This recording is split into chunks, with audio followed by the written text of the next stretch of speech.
We binge watch it now, and now the final season or next season comes out in January. I'm telling you, I have great. to like check it out. So Yeah. Is it on Netflix? Netflix. We're talking about Cobra Kai series right now as we're getting prepped.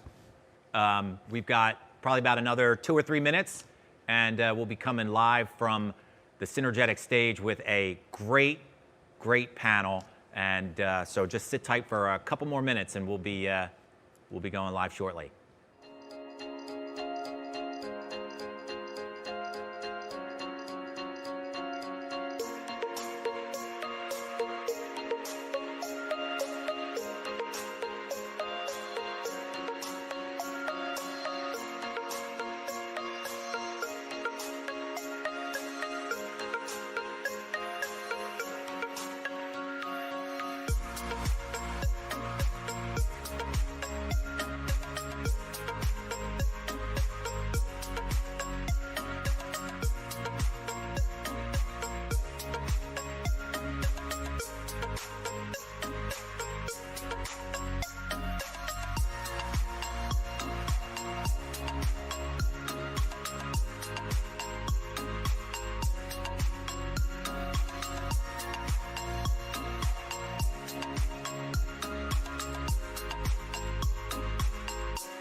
All right, so we're back for our second installment of the industry roundtable for what has now become, I guess, what we're all used to with COVID. And we had a really good, we had a lot of really good feedback from the first one that we did, that we decided to keep going with this and try and have different panelists from different parts of the industry, different segments of the industry, to just talk with us about what's going on and where they're at, and hopefully it's going to be helpful to you. I got a lot of feedback from the first one that it was good because it was candid talk. It wasn't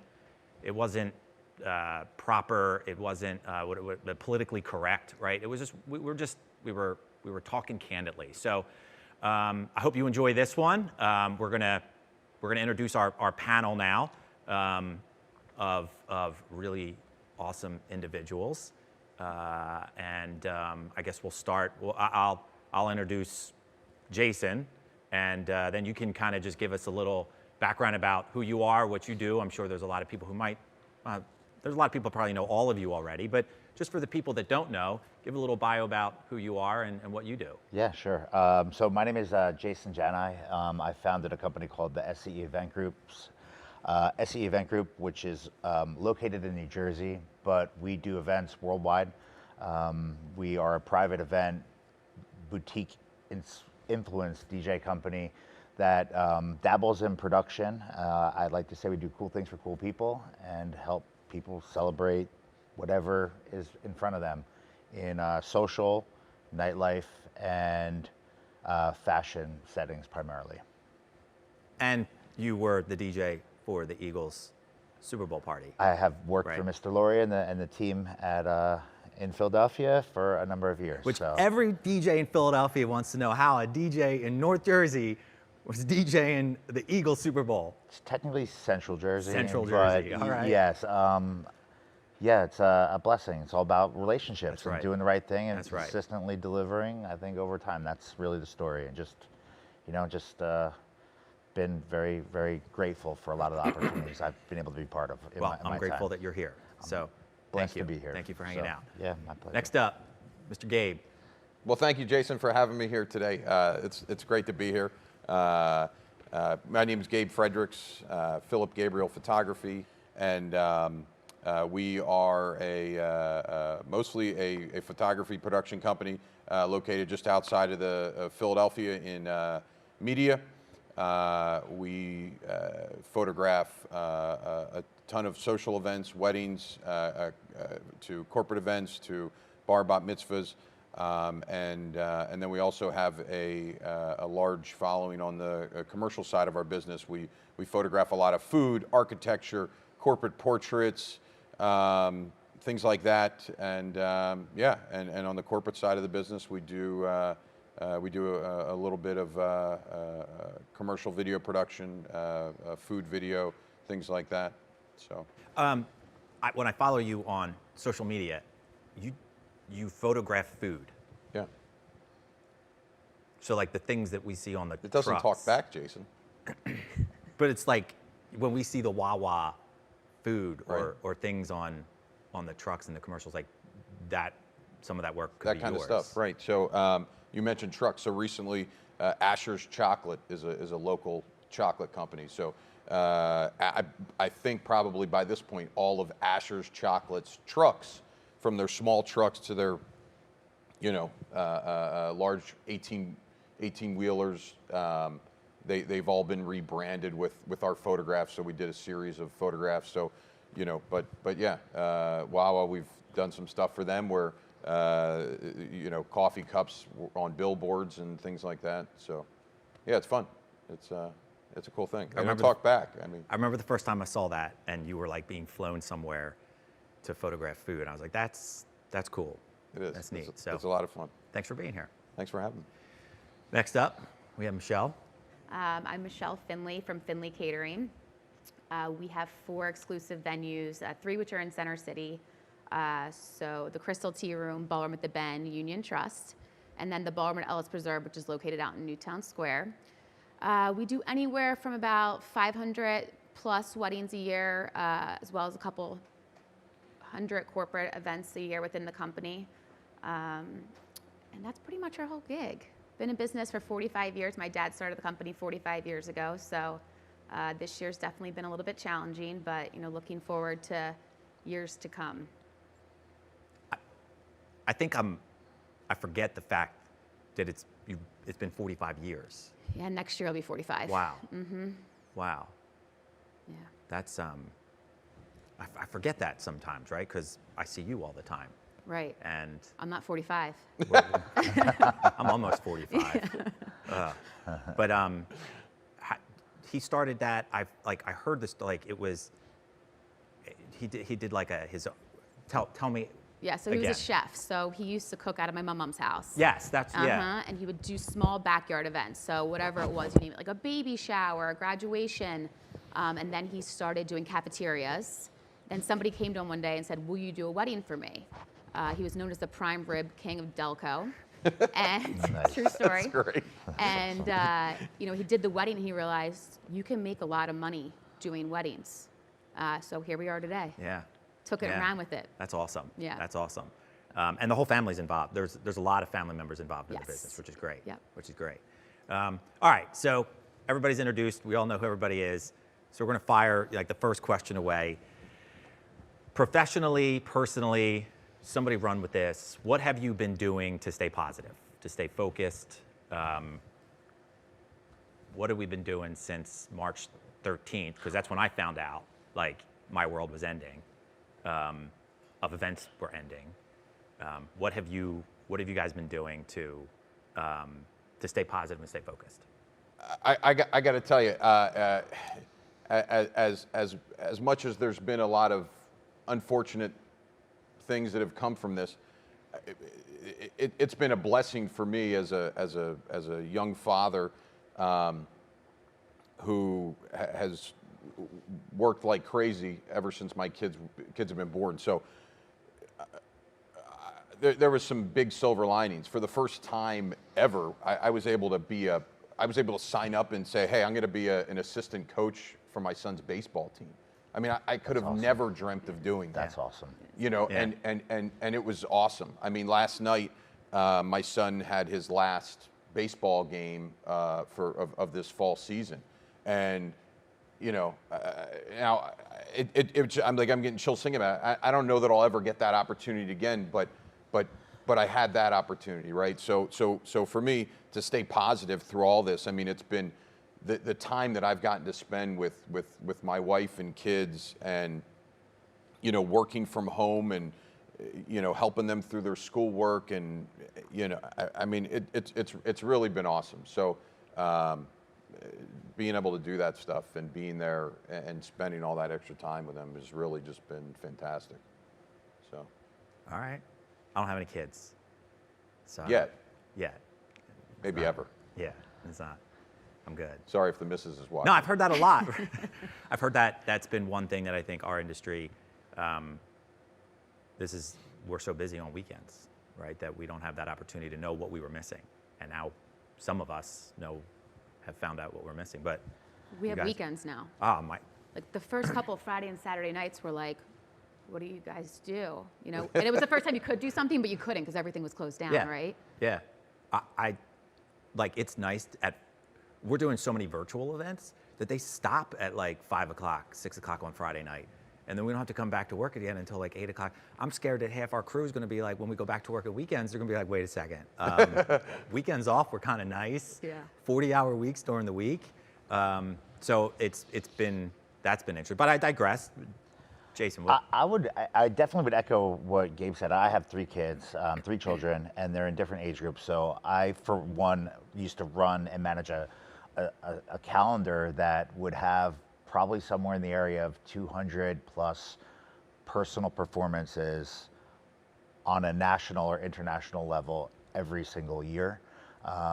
So I have always spent a lot of time outside of my home, and being able to come back from a personal perspective is really incredible for me because it's allowed me to look at things different. I would say from a business perspective, the thing that I would say is a silver lining for myself and my organization is I've been able to spend a lot of time, just like I would focus on the internal family unit from a personal perspective, I've been able to apply that same kind of logic and time to my business, which has allowed me the ability to operationalize my business in a more efficient manner so that post this world we're living in now, my ship is going to be a little bit faster. We're going to be able to be a little bit more nimble. We've also been able to incorporate new services or production value to the overall, I guess, portfolio that we have, which, you know, only creates more opportunity. You know, I think I've learned a lot through the process, and one of the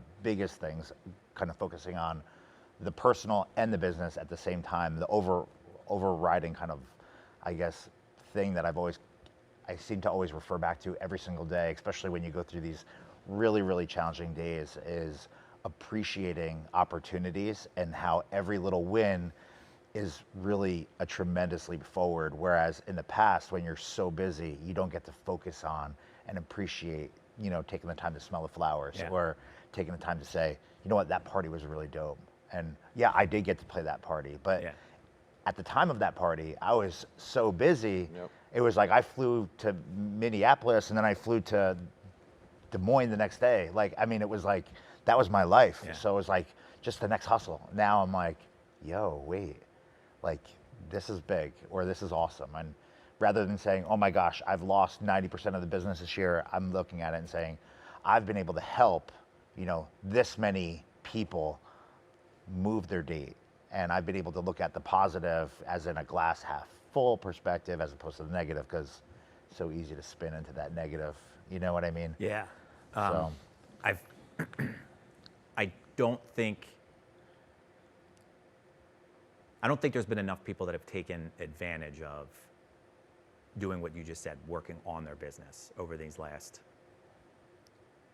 I don't know, however, 6 months, that there's opportunity there to like look back and say, what could I have been doing different? Like what was wasteful, or what was I saying that was like, oh, I'll get to that, I'll get to that, I'll get to that, I'll get to that.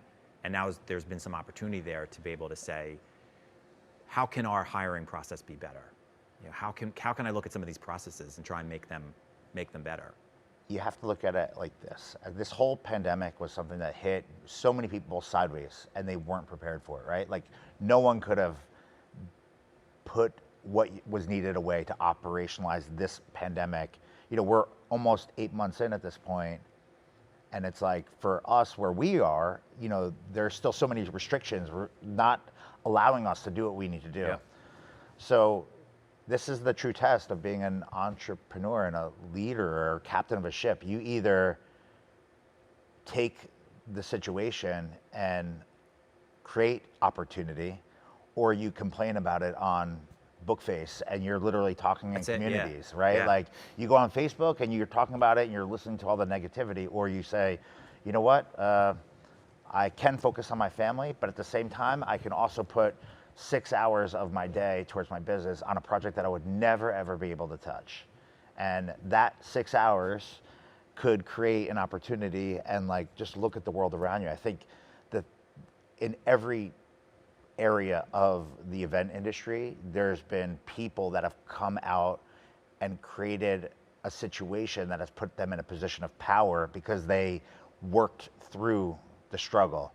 Whether it's D-Nice, you know, throwing up a party that gets supported by Oprah, which makes him gain, you know, what, 100,000 subscribers or followers in one day, you know, on a platform like Instagram, just for DJing in his kitchen, when he could have sat home and been like, I'd love to just DJ today. I'd love to do something. No, he did it, and he made it happen. To venues that twist things out, now they're doing off-prem stuff, or photographers that are moving to different areas. There's so much that's available to us, and you know, there's a lot of positives that have come out of it. As hard as the struggle has been, there's positives. So let's get the female perspective. Yeah. Well, to Jason's point, actually, I will say, I do think in our industry, it is always about, I couldn't have said it better. It's always about the next week, the next job, the next event. You never are kind of in the moment. You're always thinking about, all right, next week I have this event, that, you know, so definitely, and that's, you know, being in the family business, we spend a lot of time together. But having no events and nothing to kind of talk about, we found ourselves sort of, you know, being able to be more present in the moment, which was nice as a family. I also became a Peloton addict. I think I got Gabe on board. That's so good. I'm ordering mine today. Spent a lot of time with Allie Love and Cody Rigsby since March. And then I picked up a hobby. I'm a golf player now. I have weekends. I have Sunday golf games, you know, so. Are you going to keep that after, when we go back to being busy? Are you going to make that a priority to be like, I'm going to go golfing on I got Sundays? pink clubs for my birthday. So Okay. it's like, and I got the outfits now that match the clubs. So All it's right. only, yeah, I have to, I think. Do you have a handy, do you have a handicap? Let's not go that Okay, far. I don't golf, I'm not so- there yet. No. All right. No. Right now, she's just handicapped. Yeah, exactly. It's a work in progress. Right. All right. yeah. Is there, is it like, are you trying to actively get better at it? Oh, yeah. Okay. All Oh, right. yeah. It's not like go golf and drink. Well, I do and nine like and this. dine. That's like one of my specialties. All right. Play nine, go dine, right. you know, but What has been? Do you smoke a cigar while you're on the course? I'm not there yet. You're not there yet. Yeah, okay. not yet. But it doesn't mean it's out of the question. Definitely not out of the question, Perfect, yeah. I haven't picked up any hobbies because I've just been here every day. Like I said the last episode, I came here every day. I just needed to sit somewhere and be in it. And I got to get better. I got to find something that. I don't know. You're still looking pretty fit, man. I think Madeline's you out. stayed Oh, exercising. I thought you were going to say outfit. Yeah, I mean, look, I had to I had a gym here. Well, no, your better half is responsible I was for like, the he's a outfit. We personal know that. stylist, This is all okay? Madeline. You know. right You here. two look very hip today. This is all. This is New Year's Eve DJ outfit right here. right. When that was happening. With that though, let's cut to what have you learned about yourself over the last 6 months that you didn't know about you that you could handle or you could do, or I'll go first. go ahead. I gained a lot of confidence in being able to, do what we do. When this first hit, it was sort of like, obviously nobody was prepared. There was no playbook for this. What are we going to do? And you're scared, you're nervous. Where is this going to go? How are we going to handle the clients? And I learned that we can get through this. I'm a lot stronger than I thought I was. I think from a professional standpoint, being in the family business, my dad's always been there, and he was always like my rock, which he still is. But I realized I can maybe do this without him. Yeah. I have a really strong team behind me, great. which is super important. But That's hard for people to like. I write in a, it's not a diary, like whatever, something along the lines of a diary, and I say a lot of times we don't give ourselves permission. Like constantly, we don't give ourselves permission to be good at, like, I'm allowed, I got this. right. Right, and there comes a certain point where that confidence kicks in, and you're like, I'm it. This is the moment. My moment is now to say, I'm going to make the right decision, and if it's not the right decision, I'm going to learn from that. So that's Yeah. great. Thanks. That's awesome. Yeah, For appreciate such that. to learn that so young, Yeah. right? To know that your decisions are right, and the best part is you make like 10 decisions and 8 of them are right and 2 of them are wrong. You're like, wow, Odds are in your this favor. is great. Like I can keep making these decisions, and it's not that hard, right? You Mm-hmm. just gotta kind of like believe in yourself. Exactly. That's awesome. Yeah. That was a good answer. Oh, thanks. All right, guys, you're up next. I mean, we gotta do better than that. You gotta do better than confidence. I'll say humility, right? Learning humility,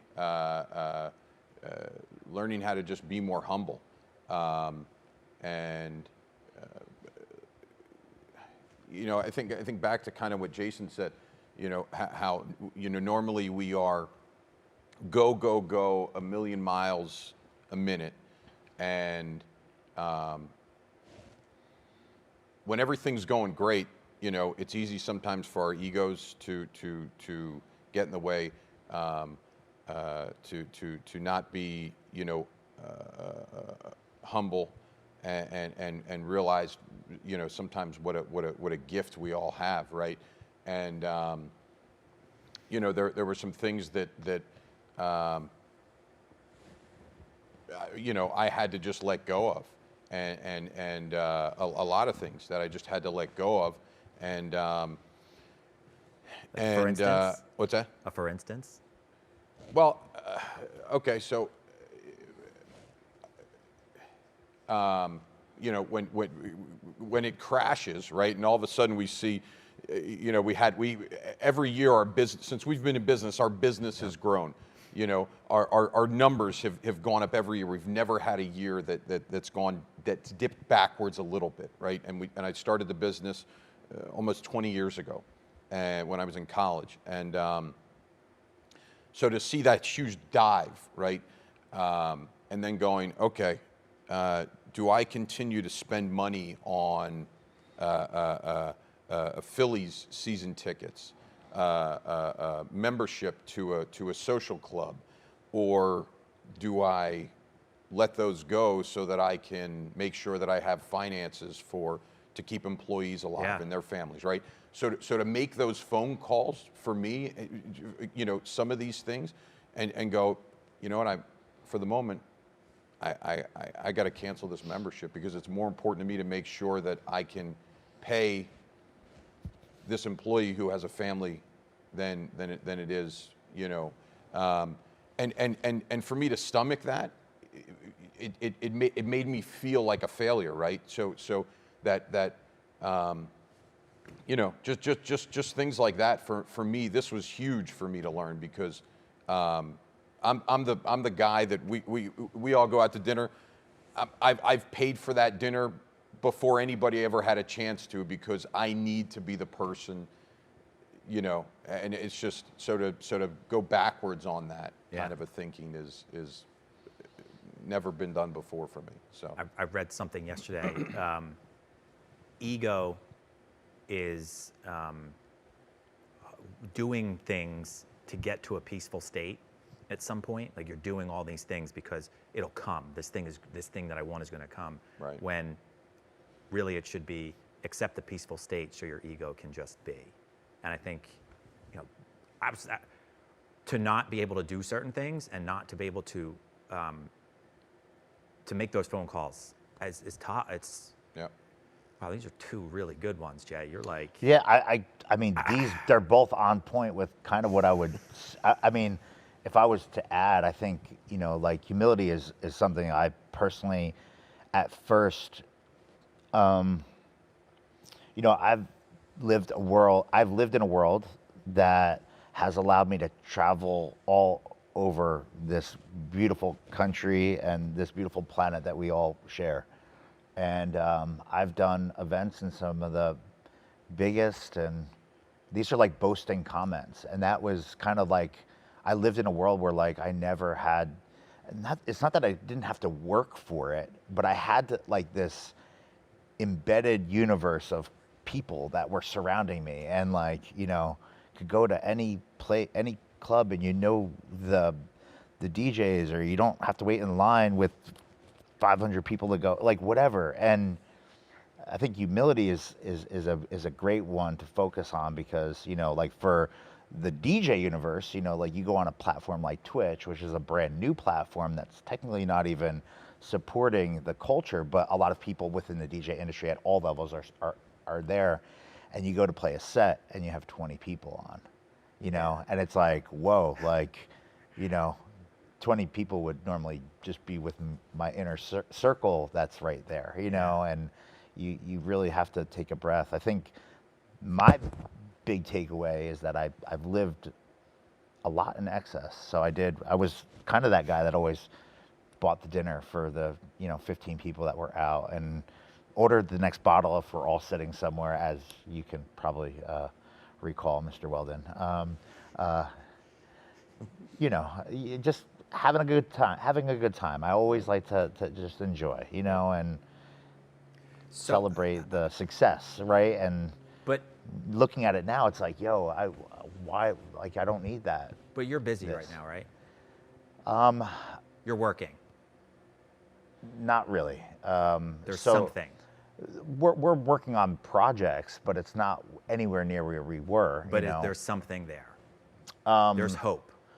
Right. There's so hope. like, I'm always thinking forward, because eventually this is going to be resolved. Right. And whether it's in a month or in a year or in 24 months or But 36 you're still in months. business. Still in business, Gabe, yes. you're still in business. Absolutely. And you're working. Yep, and I've got most of my team, you know, full time. And Michelle, you're still in business. Absolutely. And you're working. Yes. And obviously Synergetic is still in business. And we had a conversation early on about those things that you do, like that, buying those dinners, and that being able to afford to treat other people better, and to from what I'm hearing, you probably did those things because you appreciated those people. You didn't just randomly buy alcohol for people. There were you were like, this is my crew and I got to take care of my crew.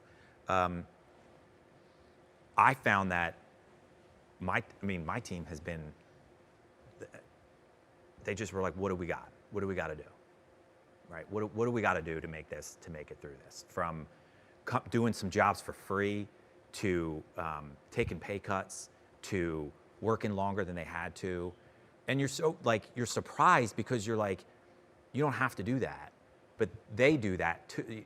Your circle of people around you understand all those feelings, and then they get us to the point that they're in it too. And I know we had that conversation that some of those things you have to take back. Some of those, it's hard to give those things out to different people and then be.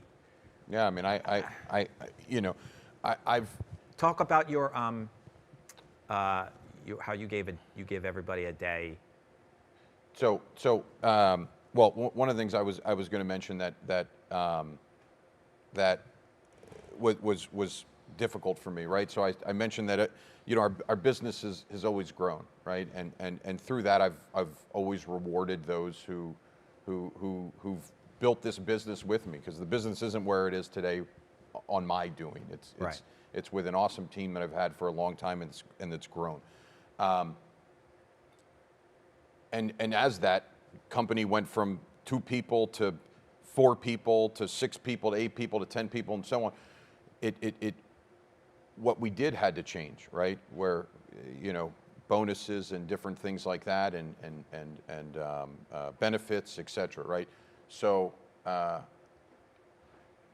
about a year ago, maybe a little more than a year ago, well, a little more than a year ago before the pandemic hit, we had put in a new bonus structure for our team, and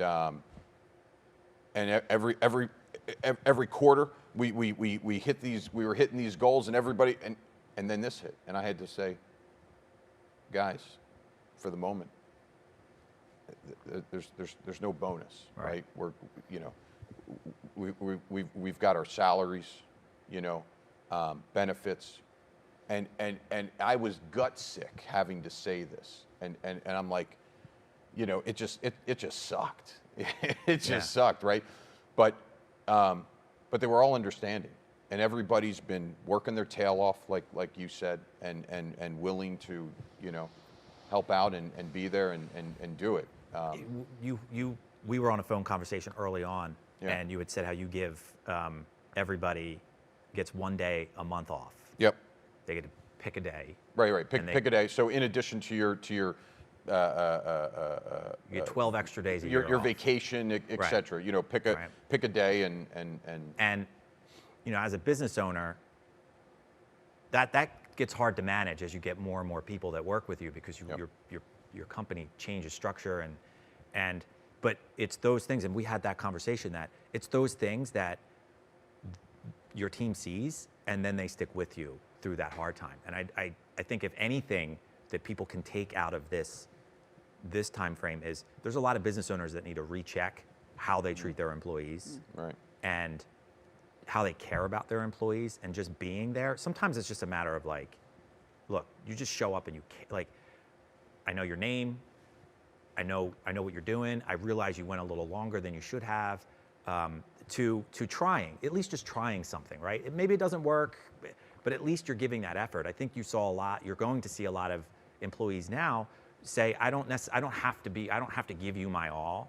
because there's something better out there, right? There's going to be a lot of people hiring over the course of the next year, and they're going to be able to go to different places.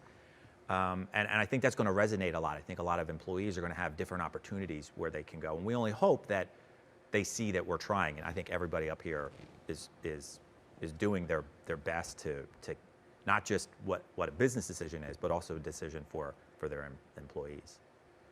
All right, I'm going to come back to you. Let's go. Let's go. Bring it. Tell us about what Finley's done to pivot, right? And I more want to know. I'm going to tell you what I want to hear, right? So, obviously, your buildings, majority of your properties are in Philadelphia, and for people who don't know that, Philadelphia, those rules have changed 7 different ways. Every time we think we have it one way, it's a different way. So I want to know what was inside your head how did the conversation come about when you were like, your 1 property or your 2 properties outside of the city? Talk to me about that pivot, right? Because I think a lot of people want to know, Right. what were you thinking? What were the decisions that you were going by? With everything else going on, you had to think about how we have to still have weddings. How are we going to do this? And I think there could be some good perspective for. Absolutely. So we ended up moving about 240 weddings to date right now. The problem that we encountered was the guidelines and guidances changed constantly. So at first we were allowed 250 outdoors, and then it was, I believe, 20, maybe 50% indoors. Now this was just in PA, not in the city of Philadelphia, because we have our own health commissioner in Philly. Right.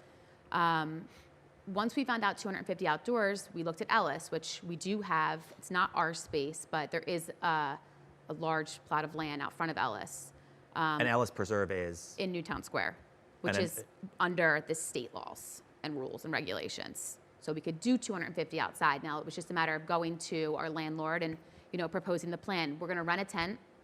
We want to start moving weddings outdoors so that we can get people married. When did you have that conversation? Like, when were you thinking about doing the that? Beginning of July was when as soon as Governor Wolf put the guidelines out there, we moved right on it. Okay. Because we did have a couple clients in July that were like, we just want to get married. Our first wedding was actually a client from Union Trust in Philly. Her main objective was she was ready to get married. She wanted to start a family. So what we did is we got a tent and we had her wedding. It was a smaller wedding. Once we realized that, the tent can work and we can figure this out, we started reaching out to our city clients as well as Ellis clients and saying, we know that, you envision this ballroom wedding, but we do have the option that we can still do our fabulous food and great service. It's just going to be outside in a tent. Right. So we did move, everyone was a little bit different. Some clients wanted to stay in the city, so we moved their date. And the guidance inside PA quickly changed after they said 50% occupancy. I think it was about a week. They said, you know what, now it's just going to be 25 people minimum indoors. So that was really hard because the brides and grooms, they have to plan, right? And they envision this day. So you let them know, we can do this 50% probably indoors. And then a week later, I'm like, yeah, I actually can't do indoors anymore. The governor changed his regulations and guidance, but we can do 250 outside. Was it like your dad, like how, was this did it take long to make that decision, or was it just like to do the tent weddings? To just think about saying, we're gonna rent a tent, we're gonna invest this money, we're gonna do this for what you don't know. I don't know if they're gonna want, Right, are they gonna, yeah. I think it was a family choice and also just reaching out to clients. And at this point, like I'm sure all of us can relate, we need to start making money. We want to get our staff back working. We want to get our team back working, and we want to make our clients happy. So, and has it been successful? It has been. Okay. Definitely a lot of challenges. You go from a ballroom where things are everything's there. The kitchen's right there. You know how to serve. The staff's familiar with the ballroom. They know how the busing stations are too. It was definitely a lot of obstacles there. We had some rain. They've done Jason a great job, DJing, by the way. And Gabe, you guys have both been there. Yeah, I got to say, I've been to Ellis pre-COVID, before the tent, and since the tent, and from a company that all their venues were indoors. All the weddings that Finley does these days are indoor. Their team did a tremendous job. Adapting. We've done a handful of weddings at Ellis from a little bit larger, I would say, in COVID sizes, right. considering COVID sizes, to a little bit smaller. And the setting is beautiful. The tent looks great. The ceremony site. It looks beautiful. And you still have Ellis, this beautiful structure that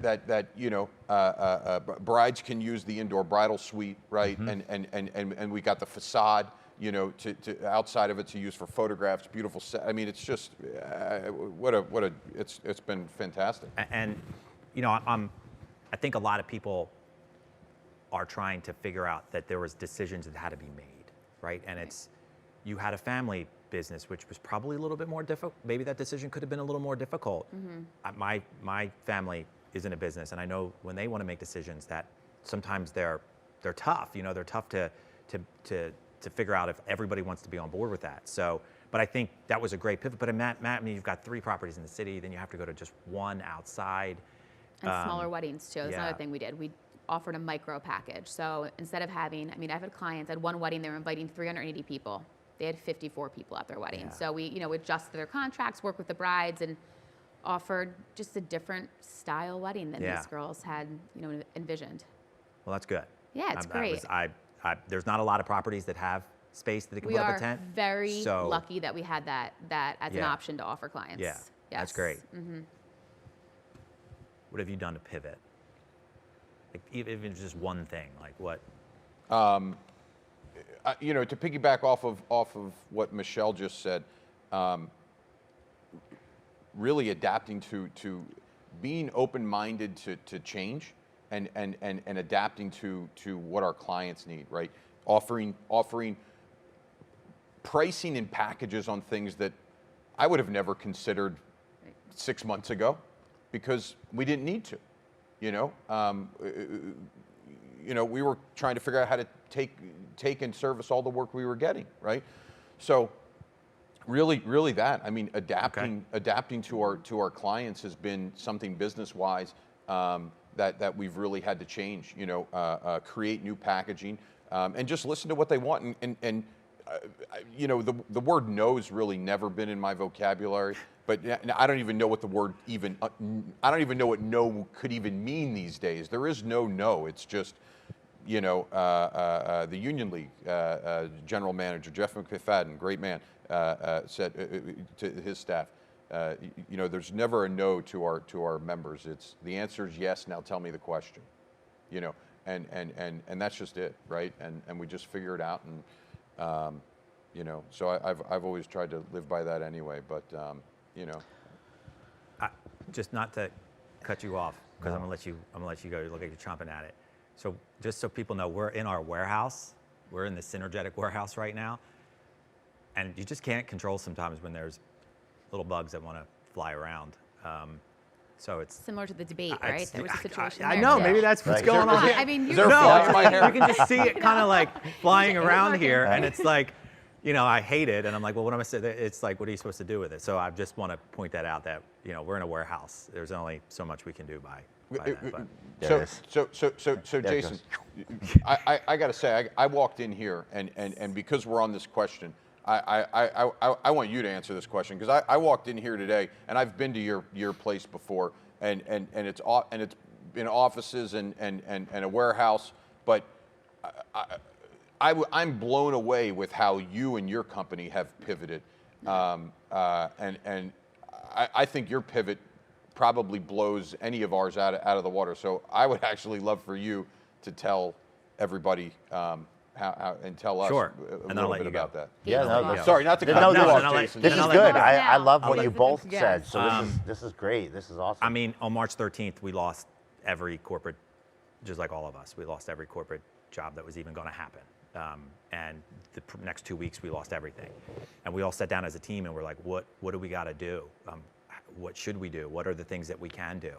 And I had saw on Facebook somewhere that somebody said they were making a little studio. And I was like, this looks like a good idea. I mean, I think we should at least offer it and figure it out. So probably within a month, we set one up. It was too small. It was a quarter the size of this. And it was facing the different direction it is now. We then moved it, and it was still too small. And then we moved it a third time to where we are right now. So this took about 2 months to get kind of where it needed to be at. And we looked at it as, if you can't go to a venue, we can be able to give you at least what your stage would look like. But immediately when we were doing that, I called your dad. Mm-hmm. I called your dad, like he was one of the first people I called to be like, do you mind, right? Mm-hmm. And I was, because I don't want to be I don't know how long it's going to be. Right. I don't know how long this is gonna go on for. So I don't want to be proposing to customers that could have gone to the Ben or the tea room and taken them away. So it was like, all right, well, this isn't going to be long. This is just going to be for like maybe a month or two, and then we'll go back to doing events. So I called your dad to be like, is it all right? Like, you don't mind? I'm not trying to like, and he's like, I'll never forget his answer. He's like, you do what you need to do, not at all. And then we actually did a job together. Yes. One of our first jobs was in the studio here. And it's been successful. I mean, it's just an opportunity for people to come to, and we have learned so much. Like, as much as this is a pivot, it's really just an opportunity for our customers to present something that is a message they need to deliver, to stay on brand, and then for them to potentially raise money. Because we're doing a lot of galas from this space. Right, so, but it is a pivot because you would have never been offering this, right? No way. No, before? I mean, there's so much. The gear that is supposed to be where we're sitting right now is $1 million worth of gear that is just sitting. So this isn't where Jason Weldon's gym was set up, where It's you not. were bench pressing lighting gear and shit like that? It was over there. That was over there. We'll We'll take a tour of that later, folks. We cleared out so much space to put this here. And people keep asking me, are you going to keep this here? And it's like, no, I want this all to come down. Because when this all comes down, we're all back to working. Right. We joked earlier that none of us should be here right now. We should never have enough time to sit here for an hour and chit chat about the industry in at the end of October. It should just not be happening. Yeah. But it is, and it's working, and it's successful, and we've helped a lot of our customers. They all come in and they say the same thing. This is massive. This is really cool. You feel different. Our team feels different. I feel like I'm on a TV production. like Good Morning America. Right, Good Morning America. Exactly. I mean, this is, if you haven't been to this space, you got to, if you have something you need, this is as legit as it gets. Yeah. I mean, we had hair and makeup stylist primping us Absolutely. beforehand, wardrobe. I mean, I didn't bring these clothes. None of us did. They dressed. It was tremendous. It's been successful, and I think these little things help even more because it gives us an opportunity to be on a platform to talk to other people that are going to be watching this to say maybe they're going through the same thing too, and maybe they can start this in their warehouse, right? Maybe they can do something on this stage that we can help them out with. But it's a cool little. It great. works. It's been helpful for us. It's been giving our team work. Our team knows more about video now than they knew for the 15 years, more about TV video, because TV is so much different than just rolling into a venue and setting up. So we're learning. It's fun. I mean, the first one we did, we were scared shitless. I mean, it was like, oh my God, we have to turn it on. It has to be live. It has to go here. Now we're used to it. And the guys have fun. I think they have fun. You guys have fun? All right. All right. They're having fun. All right. Enough me. No, the three of you have just offered is gold. I mean, that's real deal. And I think any business that has survived thus far through this process can relate to each point that has been made. I can say a pivot move for me, because I could literally, align my business and the things that I've always done with every point that has been made. I would say one thing that, from taking a different kind of perspective or different spin or different look at the world, there's been a lot of things over time that I think I've just accepted as we have to do this, we have to do this, we have to do this. This is an opportunity, just do it. Yes, yes, yes. And now, having the ability to look at the business as a business has given me the ability to say, you know what, this service really doesn't make sense so much anymore. I don't mind materializing this universe of opportunity and events and all this stuff, but at the end of the day, for all of the work and after all the struggle and after all the stress associated with it, it doesn't really make sense so much anymore. So, you have a for instance? a great example would be certain photo booths would be a great example. I look at this stuff and, I have photo booths installed at... You have your own photo booth division, right? I have its a own whole company. division. We've done booths for Kanye. I have booths in Ariana Grande's house, in her mom's house. I mean, this is a big inflow of opportunity for my business, okay? And I look at the market now. I look at the restrictions from an executive order perspective. I look at what my booths create in terms of exposure and risk. And I also look at how much stress it is to materialize, 300 or 400 booths, every single year. And at the end of the day, it comes down to a business decision. And I look at the bottom line. And, that's something I never really paid attention to before, because I was always like, yes, just do it. Get a new one. We'll add this, Also, we have this trucks and people and, this whole situation, as much as I have always been the yes guy and push it forward, if it doesn't really make sense from a business perspective, I think my pivot really is about time and energy, and you only have so much of it, and if it doesn't make sense or make you happier, fuels that passion, it might be worth considering maybe letting it go, and that's a very interesting pivot Man, for we are me getting because deep up. Like this yeah, is that it's heavy because Yeah. it's it's people, right? Like it all comes down to people and That's opportunity and addition whatever. by subtraction, right? Yeah, so it's kind of like, well, if I've learned anything from this craziness we've all gone through, it's like how much I value my time that I never had before, and Yeah. now I have, and I'm like, whoa, like I want the time to go to a BMX race for my son Justin, or to watch my daughter dance in her thing, or my 3-year-old to run around kicking a soccer ball, and So do you think you're going to become more of a business owner out of this? Right? Because like you can either work on your business or in your business. I don't think I could ever That's let a go. whole body change right there. I don't think because this is an area that we've kind of spoken about over time, and because I'm still so passionate about the performance end, and I feel that I'm not done with that yet. I think that will always be ahead of maybe some of the business decisions that I make in terms of my personal world. But I think from a business perspective, it needs to always make sense. And, I don't know. I just think you have to look at things differently now. I think this whole situation has made me appreciate time. That's really where it comes down to. So the pivot is like not to be cutthroat in business, but where do I see it going? I could maintain what I have or grow what I have. Yeah. Or I'm also probably okay with cutting it in half and becoming more exclusive and becoming more high end and So- more focused on things that maybe we couldn't do, How quickly do you think? Because I think we all think that same. Like we don't need to do all those things that we said yes to, because we're realizing certain things now. How quickly do you think that all goes away and we go right back into our Exactly. go right back into our like? I think Now here we go it's again. how We're right back it's in it, how right? It's really like how serious it is to you, right? Yeah. I mean, like it depends on the item. I think it's not going to be the same one size fits all to everybody. I mean, each business in each area is going to have their own universe of things that matter and things that don't. From SCE's perspective, we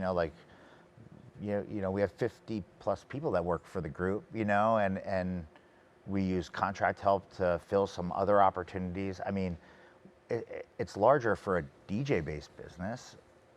Do we need to have that many people? Do I need the office? Yeah. Do I need this craziness? Like, I don't know. I'm still kind of like in it. And I guess it depends how long we have on this road in front of us, and Which is going to be a while. Yeah. If anybody read my article, it's going to be a while. I don't think we're back till 2019 levels until 2024 is when we're back feeling that feeling going into 2020. And I think the majority of that is because of staff. We're just not going to be able to I find people. I can't even think to that side of things. I've had I think 2 short periods. One was at the beginning of this, and then one was maybe a few months later when I thought that this thing was going to be over, where I tried to predict the future. And every time I find myself trying to predict the future has been different than what I thought it was going to be. And then I find myself in a negative state and getting down. So to even want to think about 2024, I don't even want to think about 2021. I've really changed my whole outlook, and I really try to live in today. And for today, I'm hanging out with 3 people who I would have never, as we said earlier, never been able to hang out with today if it were a different time. And I'm really grateful for this, the time thing, right?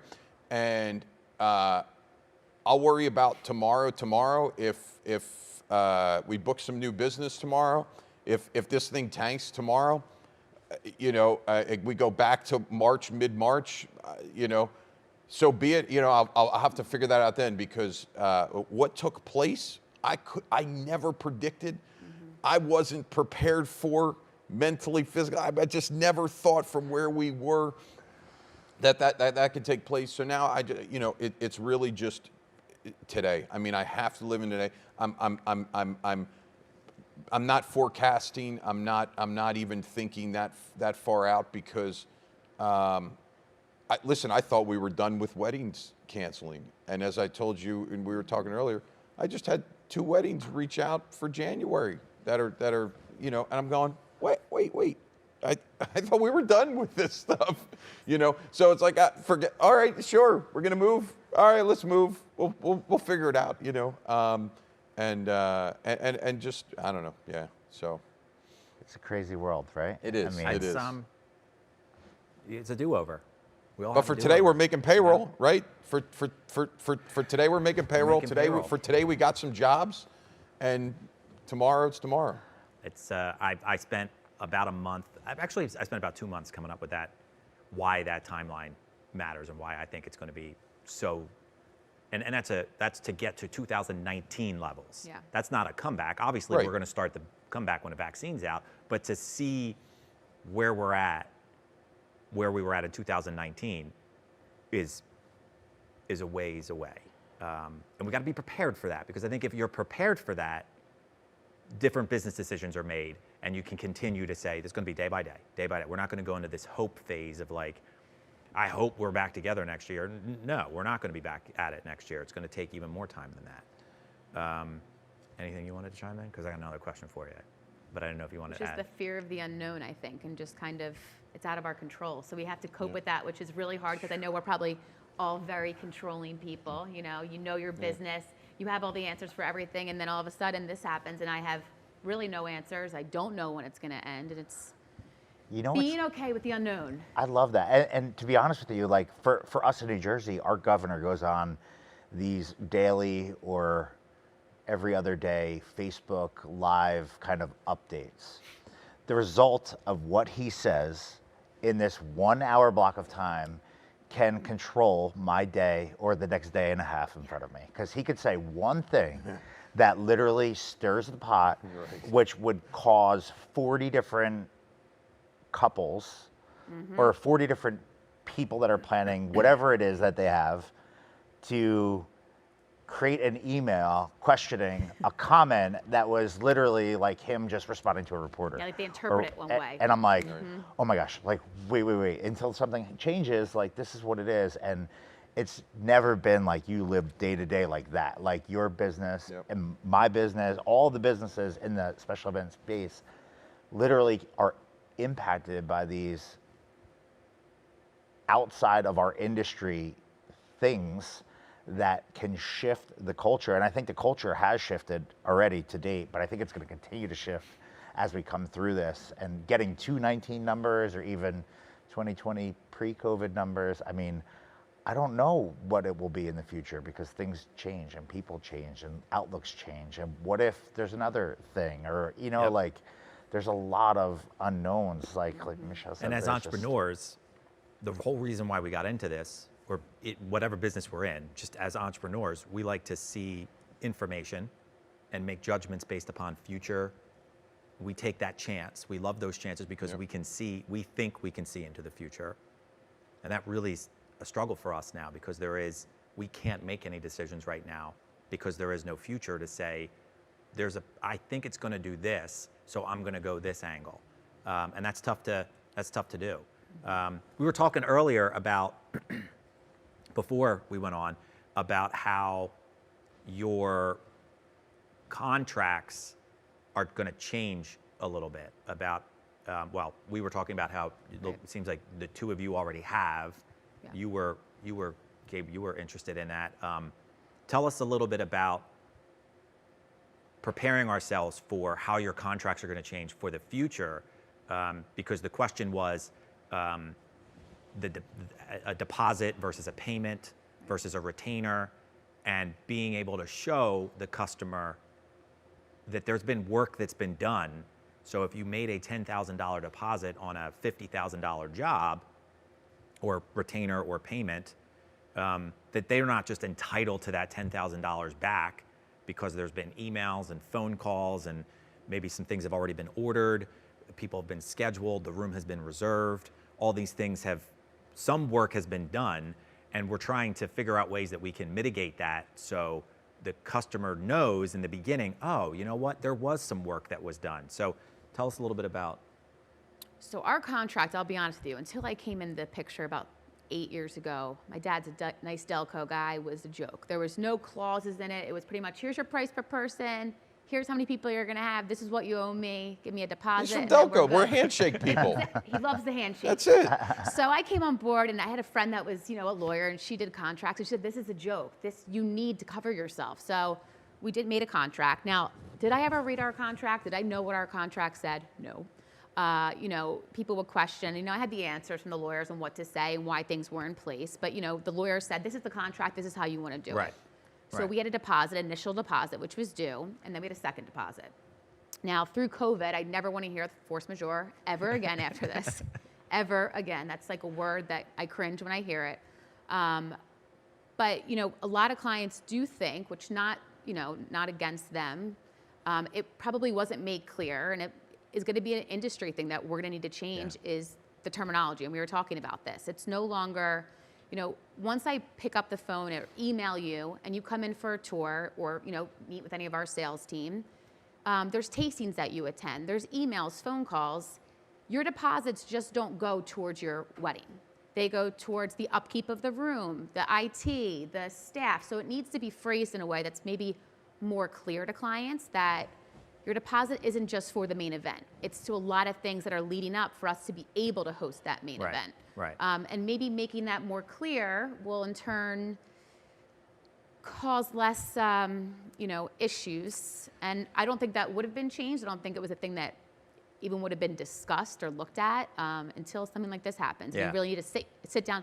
There was a couple of days where I sat down and really dissected our contract, like sentence by sentence. What does this mean? What, just to kind of know what I was up against, Yeah, and Jay, you mentioned something interesting about intellectual property in there. Right. Part of the process for onboarding a wedding couple to our universe at SCE requires that couple to meet with the person that will be on site for their event. Right. And in that consultation, part of the process is defining how we apply their ideas to a framework that will make sense to make that event occur. Right. And in doing that transaction, there's intellectual property, which is not a tangible object that is exchanged with the representative of the company and that couple. Because more times than not, which really can't be defined in a court of law, there is a concept that is given to us and then we embellish it or grow it for that couple with our experience, our universe of resources, of the relationships we have. So we can take an idea, we can help it grow. Right. We can then provide it to that couple. They then have a framework for how they have the perfect situation based on their idea. And that there's a role for that. It doesn't, when someone conducts a sales meeting, they get paid for their time. That person that checks them into my office, and if they take their temperature or they give them water, they're getting paid. There's fees to keep the lights on and the internet connection there, and the hours and hours and hours of time invested in capturing video and cataloging video so that we can show them examples. And that's a part of the equation that I never paid attention to before. Yeah. Because yes, you reserve a date, and if they move or they postpone, you not only lose that date, but you lose the date it moves to, and you lose any other opportunity that could have come in on that day, because who knows if they would have moved. And those things did happen a lot in the past. If somebody moved their date, we all have that. You can't reschedule it, but it's not like you held them a couple times a year. You let them move it, but now it's like doing it at scale, right? So when you go from I'm moving 10 events a year, whatever, to moving 900 events a year. It's 99%. Right. It's a different world you're playing with, right? And then on top of it, you booked Jason, but now you can't have Jason because he's already booked, because he books 2.5 years in advance. So now I'm going to give you this person who's not who you signed up for. And now it's like this whole back and forth, and that very easy 3 email exchange of what it could have been is now 40 emails because Right. they want contact, they want to meet with, they got to do this. So like, there's a lot that goes into it. So the intellectual property is a part of the component that I love kind of what you had added, and I love the conversation about not calling things a deposit or retainer, putting it in the placement of a payment, which is, the terminology is key because that's We've how been doing that for a judge will interpret it. And, Right. you know, We've been doing payments.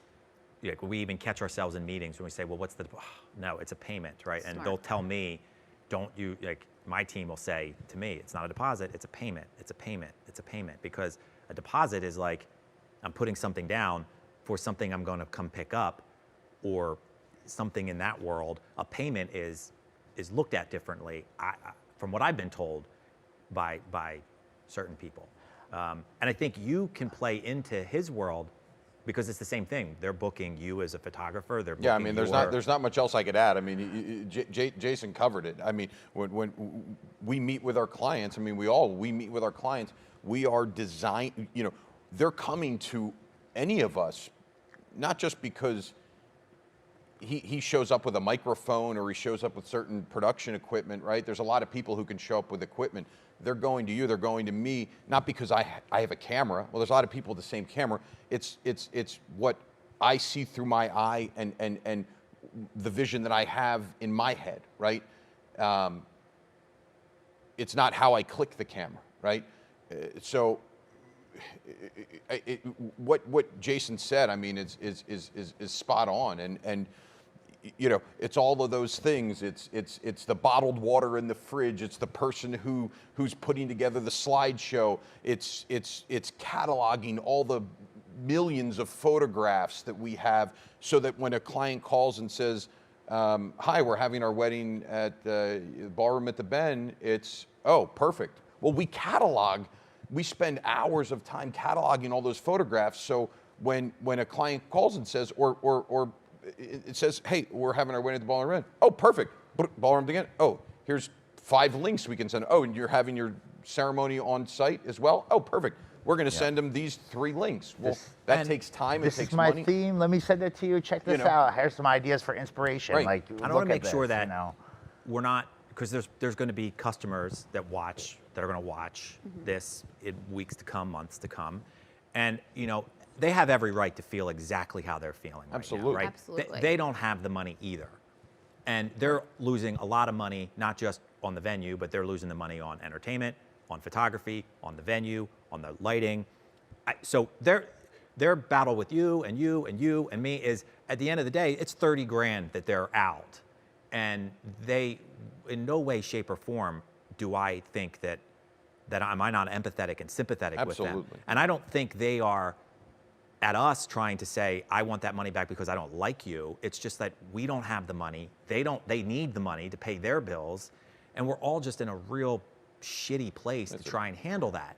So I don't think there's much we can do now, but I think there's a way that all the businesses, any business that's watching this, and for ourselves, to try and put value on those specific things that we're doing, and say to the customer, I think it might be difficult to try and find value on organizing pictures, but it would be organizing.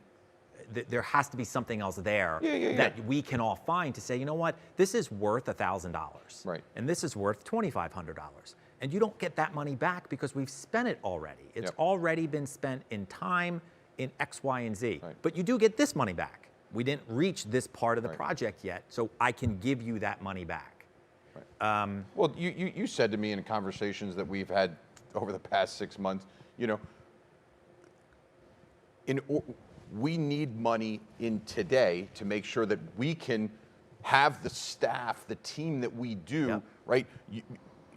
Somebody's hiring us today based on the quality of work, the quality of production that we're producing. Well, in order to ensure that they're going to be here a year from now, 6 months from now, right? We have to take in money now. We have to be working now. So you're retaining our services. You're making a payment, right? To ensure that We're here.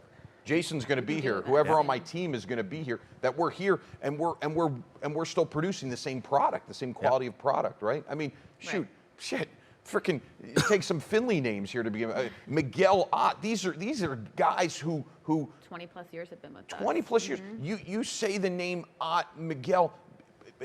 They are Finley Catering, Yep. and these are people who people go back. You know, they know. All right, on wedding day, I know how I'm going to be treated because Ott at the Ballroom of the Ben is going to be doing my wedding. Miguel at Crystal Tea Room is going to be doing. They know how they're going to be treated. These are important people that you have to make sure, right? Right, exactly. You know what I found to be super helpful in this whole conversation, and one thing that we put into place right from the beginning. So like leading with care, and I think being super empathetic to the situation and trying to like wrap your mind around it is part of this kind of discussion that we're having. But I think one thing that I've put into play from the beginning for every single thing is when someone reaches out to us, the initial call, like we're postponing, we're canceling, we will honor deposit, like whatever it is. Yep. I will not get on the phone with them immediately. I need to push that conversation a day. Not that it's not important to me, Right. not that it doesn't have to get taken care of, but it's one day. At a minimum, one day. It depends really how hot they come in, but if they're coming in hot, I need to diffuse the situation. And rather than get verbally, attacked on the phone, or just because this has brought out extreme gratitude with people, but also like things that you could never. Brought out the best and the worst. in people. It's just things that you would never. I never We can write a signed book. up Look for. at that. We can write a book after all this. Yeah. Literally, it's just the process, how you're dealing with these people. So like my process, doesn't matter how it comes into the business. It's funneled to the office then stops the conversation. Like, just breathe, and then it's like we look at it, we kind of evaluate the options, and then we call the client or the couple or the person back at that point, because not getting on the phone and like, I don't, I'm not sure, I don't know, like, we're not doing that. We're gonna say, here's your option. Here's what we're doing. Yeah, this is Here's what we've got. This is what we can work with, and We need to let them know, right, that we've got a plan and that we were still the right person.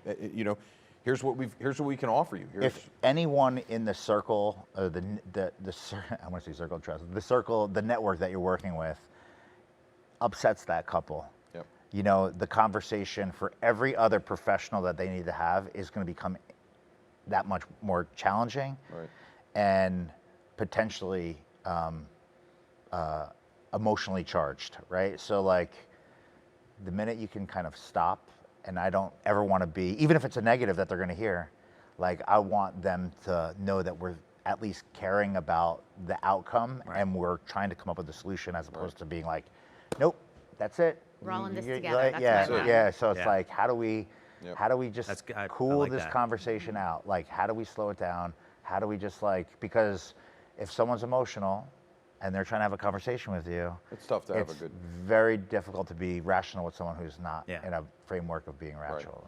So Well, we I got- just add that because I think there's value in that, because it's something that if anyone's dealt with half of the amount of chaos that you never saw coming and you weren't prepared for it, that alone could put someone out of business if they're not prepared for it. We're at about 70 minutes that we've been chatting. I'll go with like 2 more questions if you're Do fire them out, quick round. if you're all right. We're 'Cause- good. Good thing is we have nowhere to go, right? I got Hold on, let me check my calendar. I'm Yeah. sorry, fine. Give me something that your parents told you about life in general that you remember right now. Not long-winded, right? Because I got a couple other ones I want to ask too, but just something that when you think back to your parents right now, you're like, they were right, or you still use to this day, or that you always remember. If you want something in life, you have to work hard for it. Okay. Yeah. People do business with the people they like.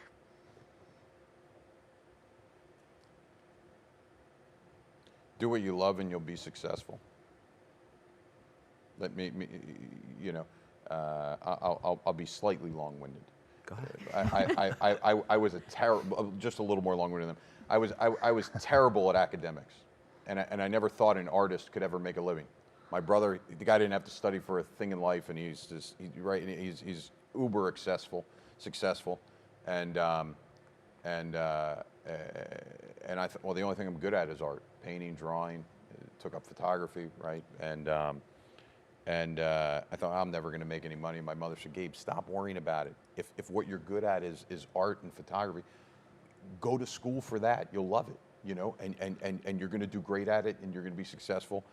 And she was right. And the whole time going through school, I thought, I'm never going to make a living at this. I never thought, my brother never thought that I'd be able to create a business that I'd be able to have a wife and kids and family and be able to support these people and support other people. And so, and I'll never forget it. She said, just do what you love. If you do what you love, you'll never work a day in your life, and you'll be successful. So I've never forgotten it, and I continue to live by it. All right. Jason, how about you? How important the sales process, the individual sales process is. My dad sold belt buckles. He was a police officer, and he would drag me out on weekends to sell belt buckles at trade shows, on like street fair shows. And he always would teach me the how you sell to these individual people walking down the street. It's so vital in what you wear, how you talk, how you approach. And I take that with me on these experiences now when you get the opportunity, because one thing that I've really noticed about this, I was not selling. No.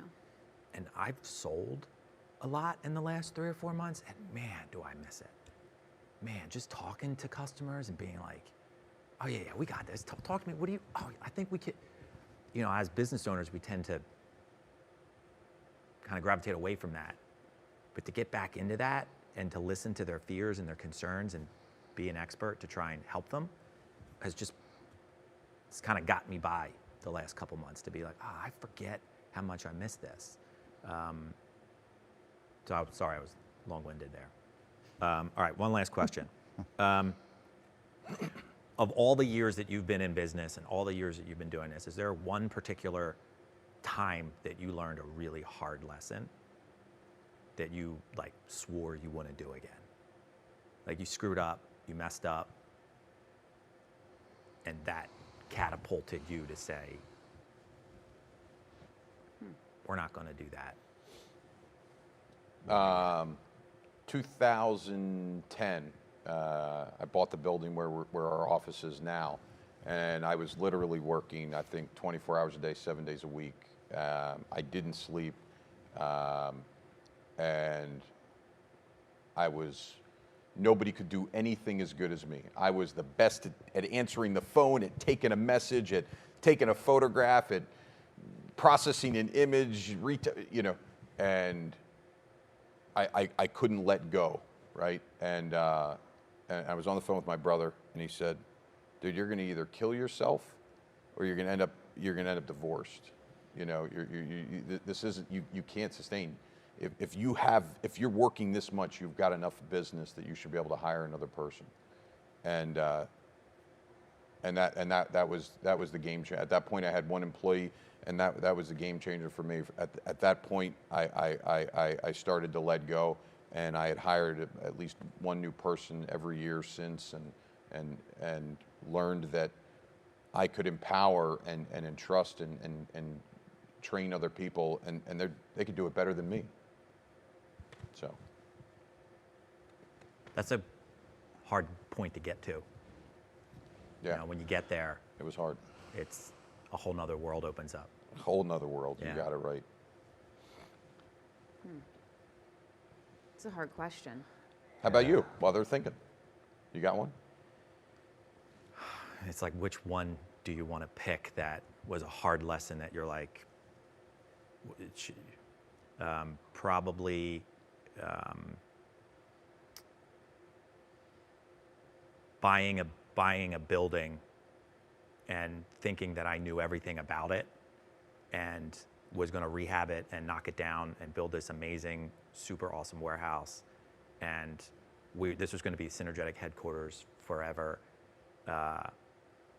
and realizing that you don't know it all, and that building sold for, before you even moved into it, it was too small because you didn't forecast enough to think about how large the business could grow. And you're 27 years old and it's 2007 and you can't sell the building, so you have to take a bath for $100,000 and you're just sitting there like, what the hell are we gonna do? Like, and I have to drive by the building every day still. Some of the people here still drive by the building, and every day I have to drive by and be like, I built that. The warehouse that we built in the back was the size of this area that we're in right now. And we moved in, and within days, it was too small for us. And I realized that was a huge mistake. And I had to let go of that loss because I know that there was actually Tim Sudol who said, you're never gonna remember this in 10 years. Just realize that you don't know that much about property and you need to make different decisions next time. So that was a hard lesson to learn. There's tons of other little ones that I made that you learn. I mean, we make mistakes every day, right? But that was a big one. Come on, you guys gotta have. I feel like for me, it's a little bit difficult because I would say my dad could sit here and talk for hours, probably my uncle. They kind of have paved, I'm lucky to have them to like fall back on. I would say probably my dad's biggest, not regret, but thing that he would look back on and say, why did I do that, was trying to get involved in the restaurant business, which he did try to dabble in for a bit. As a family, it was very stressful, and it was, we all kind of learned from that. But I didn't make that choice, he did. So, let's stick with what you're good at and what you know, which is banquets and events. So, yeah. That's a great one. Yeah. It could have gone the other way though, right? You never know. You have a 50-50 chance. It's just great that he took that. He can say that. But that's what entrepreneurs do, right? We take a risk. Yep. Nobody can tell him, well, you didn't try. Exactly right. He can tell people, well, at least I tried and you didn't. And you have a much more respect for going into a new restaurant when they're opening and they start to thrive, which is... And you have a different respect for people that give it a shot, right? Exactly. I forgot about that. That's a good one. Yeah. That's a good one. All right, good. Perfect. There's a lot you can dig into. I'm trying to think of something that can add value. I think my mind keeps going into knowing, not looking or searching for the how or the what, but focusing on the when. When to make a decision to create or to take the leap forward and to jump into an opportunity, or when to stop something from happening. And I think my lesson learned, kind of bouncing it back to where I'm going with this, is over the years, I've tried to give people opportunity. I can just think of one person specifically. It's like sitting in front of my eyes right now, but giving someone the opportunity and maybe putting them in a position that was beyond what they were able to handle, and trusting them with it to walk away, basically to let them fly, and for it not to go even close to where it needed to be, and then having to kind of pull it back, and how it not only impacts the relationship from a personal perspective, but it impacts the culture. So I think the message is knowing when, or I would say that the lesson would be being able to identify when, positive or negative, things need to change. And never, kind of going back to what was said earlier about, always creating that opportunity, always being the guy to always make things happen. And then to realize hey, this maybe doesn't make sense for the business or for me or for the people, because it's impacting the business as a negative, but not seeing it maybe because of who it was beforehand. I think it's a heavy kind of topic, but it's one that the minute things go wrong, or the minute things start to appear they're going sideways, as uncomfortable as it is, I've committed to myself to always, and I've committed to the business to always have that conversation, because I can't ever put myself in a position that I was in at one point, and it was an expensive, emotional thing to kind of go through at the time. But it was one that taught me so much about just reality of life of owning a business. That, you know, some of the guys that work on my team, they've been there for 10 years. It's like I would never everybody's good, but it's like that when that one thing is not ideal, It's tough. How it can impact the world around you. When to cut something off, Yeah. positive or negative, because Yeah. sometimes too much positive is just, they're going in a different direction, and they have to go out and do their own thing because they're amazing. They're an amazing individual, and they're going to do so much better. And there's so many opportunities where it's like, dude, you know what? Like, you being here, like, in the best interest of you, like, you need to go fly. Exactly. Like, go. Don't. I'm going to hold you back. You Go know, out and do like, your thing. let's grow. Like, you'll grow. Well, I want to see people push up. You know. Or the opposite, where they're just never going to be that. They're never going to be the thing that you want them to be, and you have to say you're not going to grow here. But and that, I mean, HR is that we could have a whole conversation on how do you get Miguel to stay for however long he's. I mean, because that's like you could. I want to read that book that you write about how you get Ott to stay there.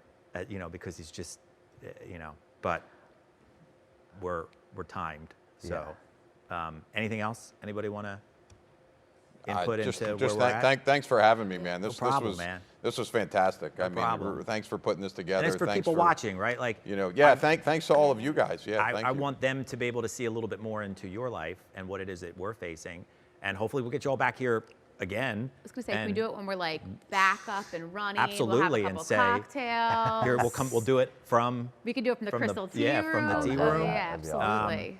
And if anybody's interested in using this space, this is my little commercial now, you know, to say, give us a call. We'd certainly love to be able to show you how we can make this work for nonprofit gala, your corporate event that you want to hold. We can pretty much do anything from this stage and help you out. So give us a call. Hopefully everybody had learned a little bit more about the industry and what we're doing and what Jason, Gabe, and Michelle are doing. And we'll be back next month with another lineup. We'll flash all your information up there so if people want to get in touch with you. And it's probably being put up there right now. We just can't see it. I can't see it. So thank you all for watching, and we'll see you next month. Awesome. Thank you. Thank you.